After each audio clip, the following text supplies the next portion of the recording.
ایک نوجوان جس نے روزہ رکھا ہے، دن کو سو گیا ہے، یہ مسئلہ جو ہم سے بار بار پوچھا جا رہا ہے۔ دن کو سوتے ہوئے اسے احتلام ہو جاتا ہے، تو کیا اس احتلام سے روزے کی صحت پہ کوئی اثر پڑے گا یا روزہ صحیح ہے، کوئی مسئلہ نہیں ہے؟ تو اس کا جواب یہ ہے کہ روزہ بالکل صحیح ہے، کوئی مسئلہ بھی نہیں ہے۔ اب جو اس نے غسل کرنا ہے تو وہ نماز کے لیے اس کو غسل کی ضرورت ہے، روزہ اس کا صحیح ہے۔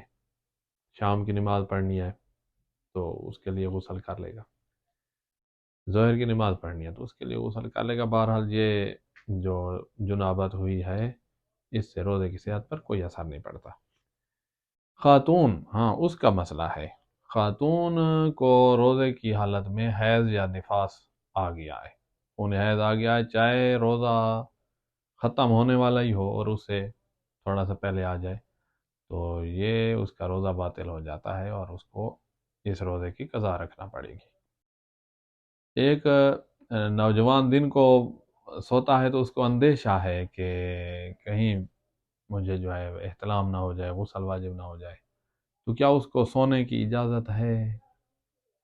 اس کو اندیشہ ہے یا اس کو یقین ہے کہ اگر سویا تو مجھ پر غسل واجب ہو جائے گا، تو ایسے شخص کو سونے کی اجازت ہے، وہ سوئے۔